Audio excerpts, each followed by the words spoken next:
When we think of the growth of technology in Cleveland, Northeast Ohio in the late 80s, 90s, early 2000s and all, we think of some of the big companies, the programmers, the developers, the people who started, tech companies and firms, and, they all jump out at you. But there was a project and a person who really contributed to this era of technology scene in Cleveland. And that's our guest today in this episode of Cleveland Tech History. And of course, it's Chris Thompson. So how you doing, Chris? Doing well, Dan. Great to see you. All right. Before we get into the tech stuff, I have to ask you, how's the fishing? You're an avid fly fisherman. How's the fishing? Yeah, the fishing is great. This time of year, Northeast Ohio is the best place in the world to be if what you like to do is chase rainbow trout as long as your leg. Isn't that something? I don't think most people know that. People That's who aren't local. Plenty of people do, and it's a good thing more people don't. Okay. So tell us a little about your background before you got to Cranes Cleveland. Everyone knows you originally maybe from, at least I first met you, I think, at Cranes Cleveland Business. But before that, what led you to Cranes?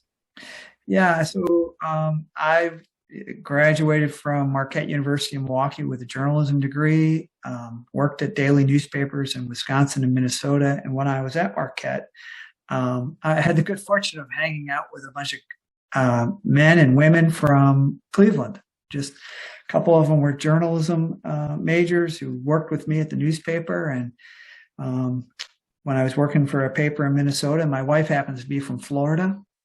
So we were in northern Minnesota, and she looked at me one February day and said, "I don't think I can do this one more year." There's 3 feet of snow outside, and we weren't going to see above zero for another couple months. So just so by happenstance, the managing editor at Cranes was recently promoted in that position, and he needed to replace himself as a reporter. So he reached out to me and said, "Would you want to come work in Cleveland?" He was one of the Marquette grads that I hung out with. So Cleveland was halfway between Duluth and Orlando, where my wife is from. So it worked out pretty well. I thought I'd be an itinerant journalist, stay in Cleveland 3 years, move on somewhere else. 31 years later, still call it home. Not in journalism, but started off as a reporter at Cranes. So I joined there in 91. And within a year or so, I added technology to the kinds of companies I was covering. And my memory was when we referred to the internet back then, we had to say the internet, comma, a global network of computers, comma, because nobody knew what it was, and so I started covering it, and then the guy who brought me to Cleveland left Cranes, and so I replaced him as managing editor and beefed up our coverage of technology from the get-go, and just kept adding and kept adding. Well, beefed up is really modest. You took it. You had this weekly print paper, Cranes Cleveland Business, which was great, and you covered things that no one else could. And there were some, we had the Plain Dealer for daily, we had Inside Business for monthly, and some, but no one could cover this stuff with Cranes because technology. It had to be quick, but it had to be thorough too, and that's what the weekly let you do, right? Yeah, it was a combination of factors. Partly there was a lot of people who were interested in telling their story, which is kind of unusual in Cleveland. Usually people are kind of tight-lipped about their talking about themselves, but in the tech sector, everybody had a story to tell, and they wanted to tell it. And we were interested in telling the stories of people who were running businesses at Cranes and who were growing those businesses. And a lot of tech-oriented businesses were growing, and there was a lot of stuff to cover back then, right? The first book ever sold online, Charlie Stack, Bookstacks Unlimited, right? One of the best search engines out there for a long time, Thunderstone. There was a small company called eBay that, for a long time was powered by Thunderstone search software that was run out of a basement on Lakeshore Drive in on the west side, excuse me, of Cleveland. Really unusual stuff, right? TLC, the little computer, right? Every BP executive had that PC on their computer. That was a computer made by a Cleveland-based company. At the same time, Michael Dell was growing his thing into a global enterprise. Those are just three examples of really interesting companies that were doing unusual things. Yeah, they didn't fit into the more traditional manufacturing business story of Cleveland, but they're still great stories. And Crane's was the place that loved, and still is a place that loves to tell great business stories. So there was plenty to write about back then, just as there's plenty to write about now. It was kind of a golden age for Cleveland tech history with some of that stuff as the industry grew with the internet, that global network, however you had to define it. Yeah, the global network of computers, common. Yeah, and you've talked about it already. The Freenet here was there's an entrepreneur in town. He's still in town, Phil Wintering, who took a piece of the Freenet and turned it into a business. It was a publishing shop, and he was one of the pioneers in putting publications online. And it didn't. That business model still hasn't worked out, even with all of the iterations we've done over the years. But back in 1994, he was showing prototypes of the World Wide Web, and things that we, it was clearly transformative, but it was so clunky, right? It wasn't going to quite work. But that was probably maybe even before 94, 93 even. But I bumped into him, and he started talking to me about where the future of publishing and information was going, as were the people who involved with the Freenet. We weren't in the newspaper business. We were in the information business, and technology disrupted certainly the media business just like it disrupted everybody else. And so at some point to you, it became clear, I guess, that once a week, it wasn't enough. It's not enough for what was going on. And so was that the impetus behind Crane Tech, the quantity and quality of what was it was I would say, the development of an online publication, or actually online publications that would run alongside the traditional print publication, was motivated by a couple things. First, you knew what the future held, and the future was going to be online. It wasn't going to be print. There was a lot of people who worked with me who didn't want to believe that, but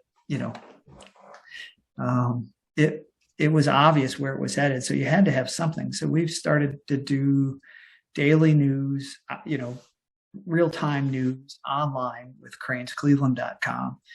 And I felt that probably would not make any money. And that the market wasn't going to the advertising market wasn't going to transition quickly. I mean, it was going to be a long, slow slog. Here we are 30 years later. It's still a long, slow slog for most publications. But I felt that there was a market for going deeper into a particular market segment that people cared about passionately. And I would say the modern day equivalent is a publication like Politico, right? There are enough people who care passionately about the politics of Washington, D.C. that they can make money with an online publication that's narrowly focused on that. And that, Politico didn't exist when we launched Crane Tech, but it was the same concept. I felt there was enough energy, enough interest in the tech sector that it would be a small audience, but passionate enough that marketers would want to reach it. Right. And we were able to sell, significant sponsorship packages in the early days, despite we launched after the .com, the bubble burst a bit in 2000, 2001. Timing was terrible, but we still survived and did okay for a handful of years. But eventually, passion slows down, right?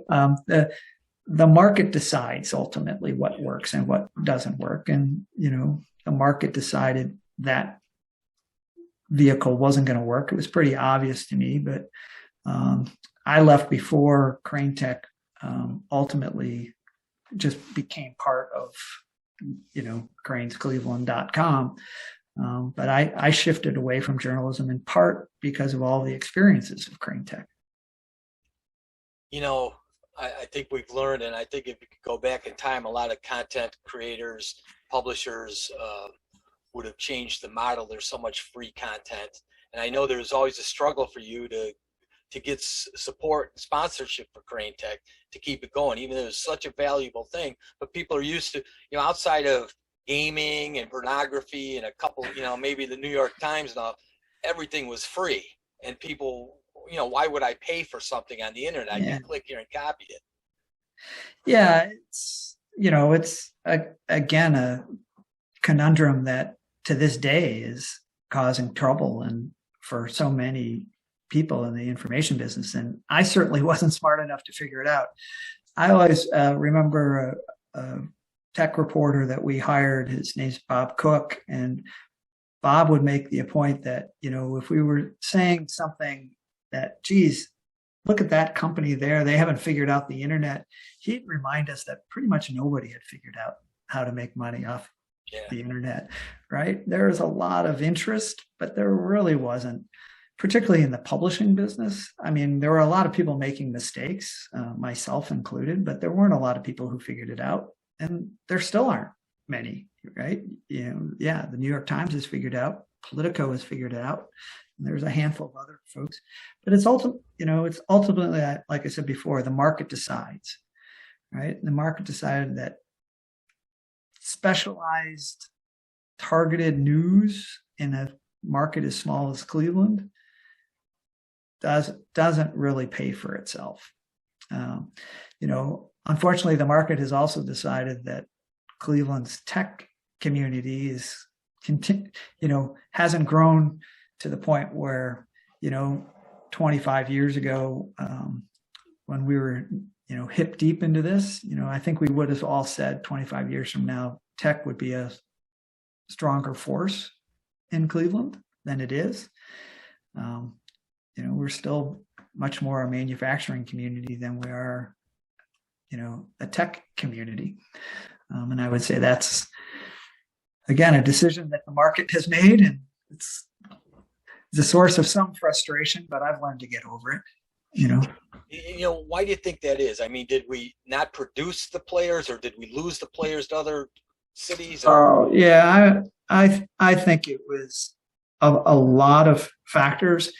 When you reached out, I asked myself, what's changed and what hasn't changed since, those days when we were hanging out at Great Lakes Brewery with Jim Cookenham, drinking beer and hoping that somebody, would hit a home run. Right. And since then we've had a few home runs, but they haven't been big enough to change the overall makeup of the economy.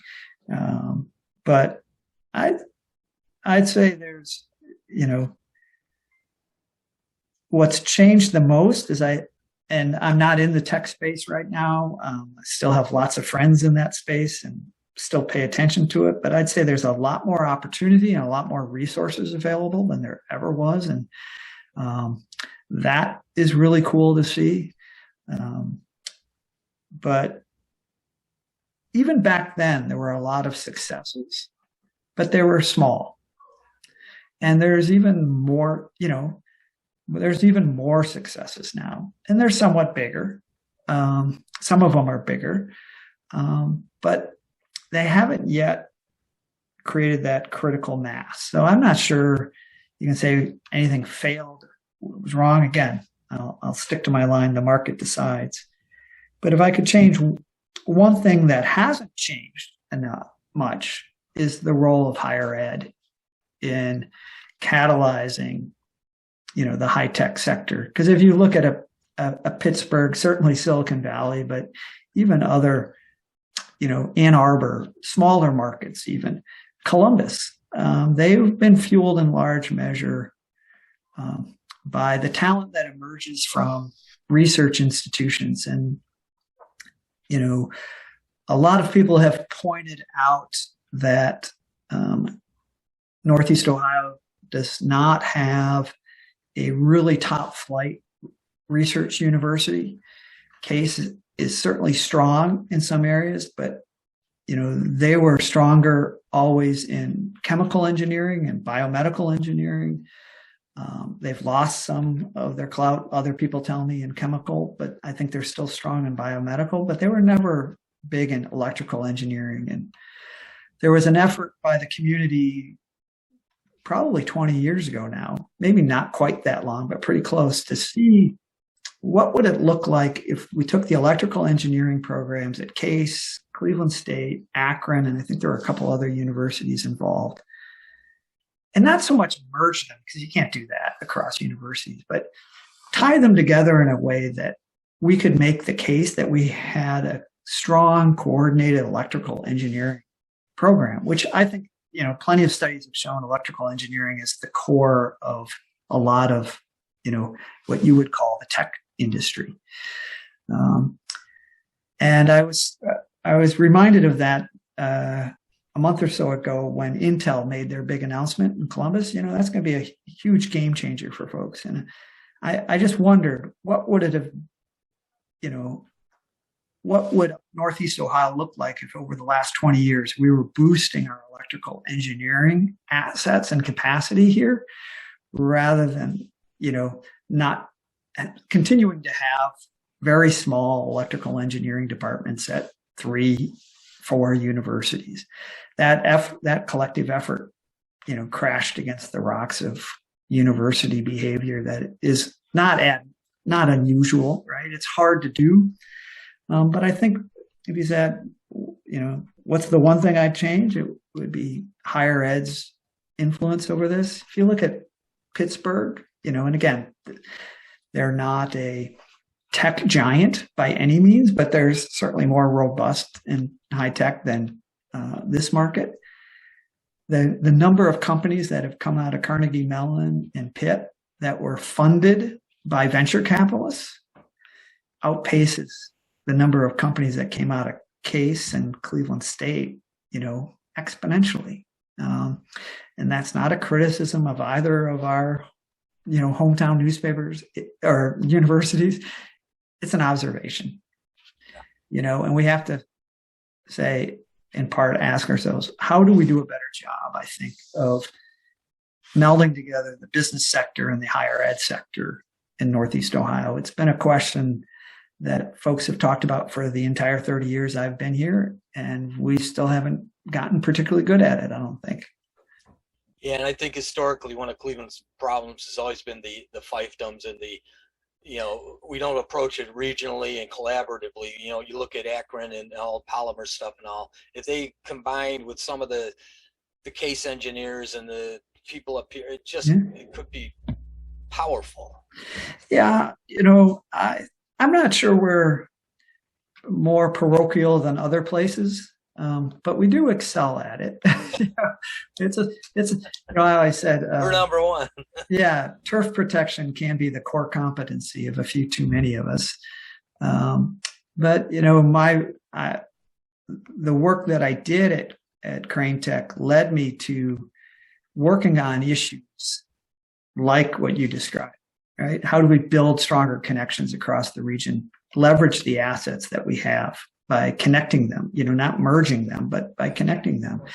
And we can always do better. I just think we're a long way from where we were.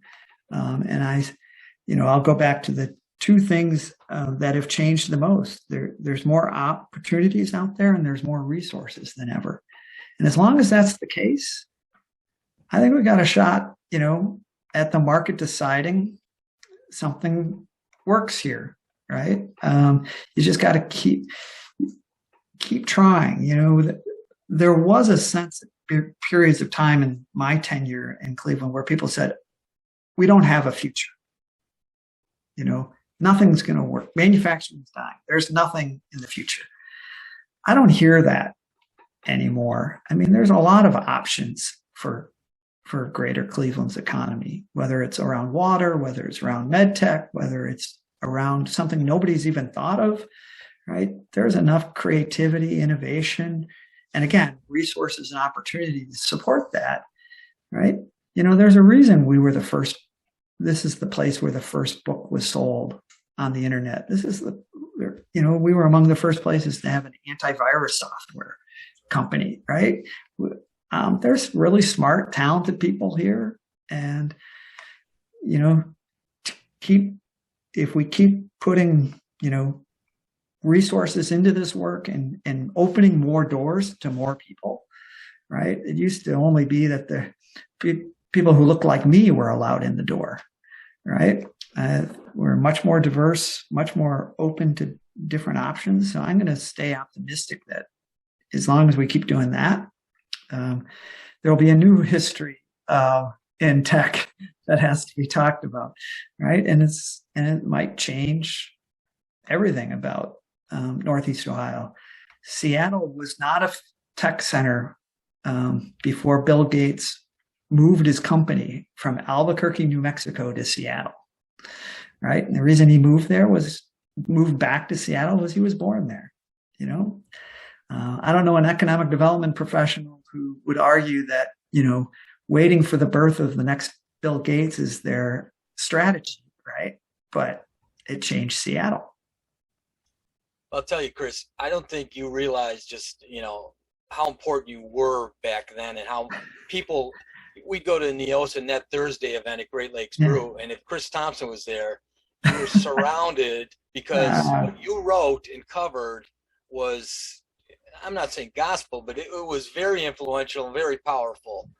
Well, thank you for saying that. And, one of the lines that I still use to this day is we are the stories we choose to tell. And again, Cleveland had a lot of interesting stories to tell. I was in the unusual position of being one of the few people, along with you, who was interested in telling those stories, right? For whatever reason, others, weren't intrigued by those stories. I mean, there were, fascinating stories from, the get rich quick fix, crowd to the long-term slogs, people working it every day, day after day, trying to build a business. Those are all fascinating stories. So, we need to keep telling the stories. And one of the challenges, obviously, is it's less and less profitable to tell stories. Yeah. But we still have to get good and get better and do more of telling the stories about what Cleveland's potential is. And, I recently tweeted out that if Cleveland still, requires third-party validation, like we get excited when Forbes talks about 6 breweries. Forbes is looking for a click. They're not covering news at this point in time, particularly when they're writing about breweries. We should tell our own stories better. And what Crane Tech was about was trying to give a voice to the tech community so they can tell their story their way. And, I enjoyed that experience. It was transformative for me. Hopefully it helped a few companies succeed. Hopefully it didn't do too much harm. And again, those are stories that still need to be told. Well, let me just, as a fun thing here, and it won't hold you in anything, but let me throw out a couple of names from that era and just give an impression or a quick story or something. Oh boy, I'm going to have to be careful. Yeah, I mean, let's start with, how about one community, one Cleveland? Yeah. Incredibly visionary effort to take a hidden asset in Cleveland called dark fiber and turn the light on and make it available. And it's one of them, in part because I've, spent 20 plus years as a journalist, I ask what if questions a lot. And I wonder what if the community had truly embraced the vision that was One Cleveland, in a way that Chattanooga embraced it, and some other communities that were on the early end of using fiber to connect the disconnected and to turn that into a true asset. We talked a lot about it. They're still going.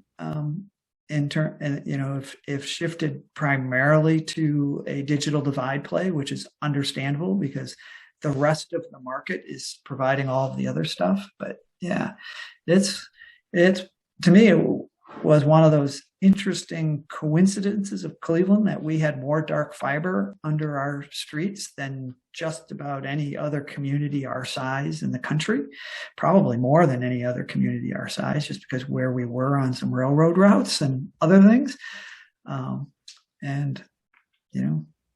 Still a powerful asset that we can hopefully continue to leverage even more. I can name names, but I'm going to leave people out. I can say, tell me about Steve Potash, and tell me about Cookenham, and tell me about Pecky and AJ Highland and all. But do you have some favorites you want to talk about from the golden age of Cleveland Tech history there? Well, yeah, I don't know if it's the golden age. I'll leave that up to you. Silicon Age. Yeah. I always remember something that Pecky Highland shared. I asked him once what he had learned about running a technology business when Highland was still very small, but very promising. And he said how easy it is to win an award in this town. Because we were giving away awards, Cleveland Magazine was giving away awards. Everyone wanted a tech star. And, I think one of the reasons Highland did really well is it never let any of that stuff get to their head. They were interested in running a business. But yeah, I think, to me, the highlights were, and being able to connect in person with folks who are incredibly passionate about their business and what all of this change was going to mean for Cleveland. I mean, I remember going to a meeting not as a journalist, but as being invited because people wanted my ideas, which was one of the early signs that I had to get out of journalism. But it was, what can we do to make the city of Cleveland, the city of Cleveland as an entity, a champion of technology? And, that was the election. I don't remember the year, but you can do the math. So it was 20 plus years ago. Because, at the time the mayor had no interest in, or very little interest in, technology. And today you have a mayor who is 100% about how do we leverage technology to improve services, right? And I guess it's clear now the rationale for that point of view. But I think, okay, what if there was someone like Justin Bibb 20 years ago running for mayor? How different would it be? Because, I don't know much about City Hall, but I'm pretty sure their technology has not really kept up with the times. You probably know more, you've probably got the stories, but imagine what it could be. Yeah. So I think about, the work of Jim Cookenham to try to persuade City Hall to become, let's just call it, tech friendly, and the good work that Tim Mueller and Tim Moran did to try to make that happen. But it wasn't owned at the top, and it certainly wasn't owned by the next mayor, but in any way, shape, or form. So those were the kinds of issues that were front and center. It was one of the strongest assets of Northeast Ohio has always been, the Cleveland Clinic and UH. And I remember a prominent board member of the Cleveland Clinic being he was an entrepreneur, and he was so incredibly frustrated that the clinic had all of these inventions that other people were making money off of elsewhere. or they just weren't being commercialized well. And Chris Coburn was brought in from Battelle. He's now in Boston, but he helped change the dynamic there. Baiju Shah, who's now at GCP, was a young, recent McKinsey consultant, but, very young at that time. And BioEnterprise had gone through their initial leader, and it wasn't clear exactly what their purpose was. Not an unusual story, right? We developed this idea that we're going to change one nonprofit. I think it was called the Edison Biotech Center or something like that, and turn it into something else, and it was called BioEnterprise. But the first leader didn't, he left, before it was clear what it was going to be. And you've got this guy that nobody's, I'm not sure 100 Clevelanders knew who Baiju Shah was when he took that over and turned it into an organization that had a very clear, simple, not easy mission: help biotech entrepreneurs attract venture capital by helping the entrepreneurs understand what the market wanted, right? The market decides, right? Just because I, as an entrepreneur, think I have a brilliant idea doesn't usually matter as much as whether the market thinks I have a brilliant idea, right? And Baiju was very much in tune to the market. And, he and people like Chris Coburn shifted Cleveland from being a place that was known for healthcare and had some interesting healthcare companies to a place that is recognized, I think, more broadly now as not only a healthcare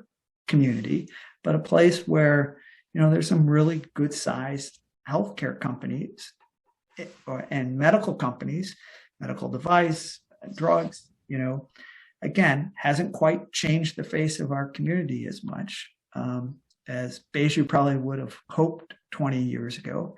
But now that he's running GCP, who knows? There's more shots at it. And again, I'll go back to opportunities and resources. As long as we have those, things will be good. But I think of the work, Baiju did at BioEnterprise, the work that all of the entrepreneurs who clamored for venture capital, and all of the rich people who wanted to invest, right? Who finally put some stuff together and created some resources, including, the jump starts of the world, to invest in those companies.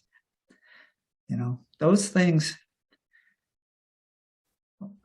people argued over those things for years, but, there was a period of time, and I would say it even continues to this day, that they actually started doing them. Yeah. Right? I mean, Jumpstart's got something like 5 or 6 investment funds. Would it be nice to have a few more that are private dollars, something like Kwame did down in Columbus? Sure. Maybe we'll get there. It's obvious. Okay, you haven't been in pure journalism for many years now and all, but It's obvious you still have a pulse for the city and all. Update our viewers on, what you're doing now. Yeah. What you've been doing. Yeah, so after I left journalism, I went into communications consulting, a mistaken career path for a little while. Lots of good opportunities there, but it really wasn't what I was interested in. And started working in 2007 with the Fund for Economic Future, helping promote and encourage, foster collaborations around economic efforts regionally, build more connections across those fiefdoms that you referenced earlier.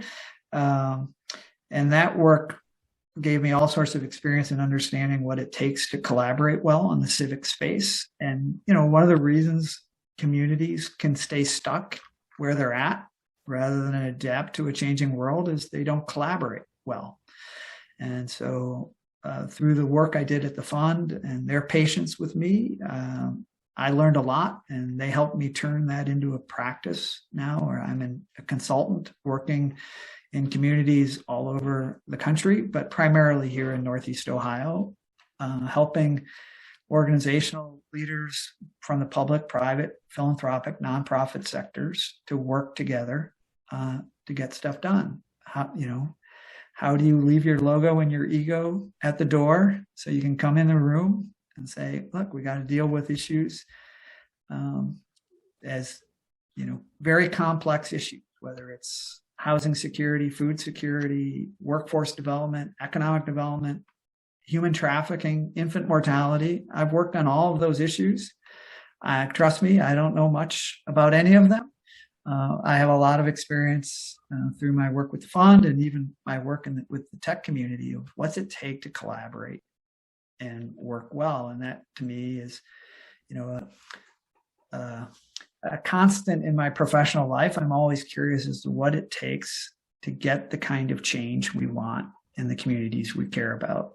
And, my wife and I have now made Cleveland home for 31 plus years. We obviously care a lot about the place and, would love to see it, live up to its potential, and hope I can play a role in doing that. I hope I did somewhat through, my work as a journalist with Cranes and Crane Tech.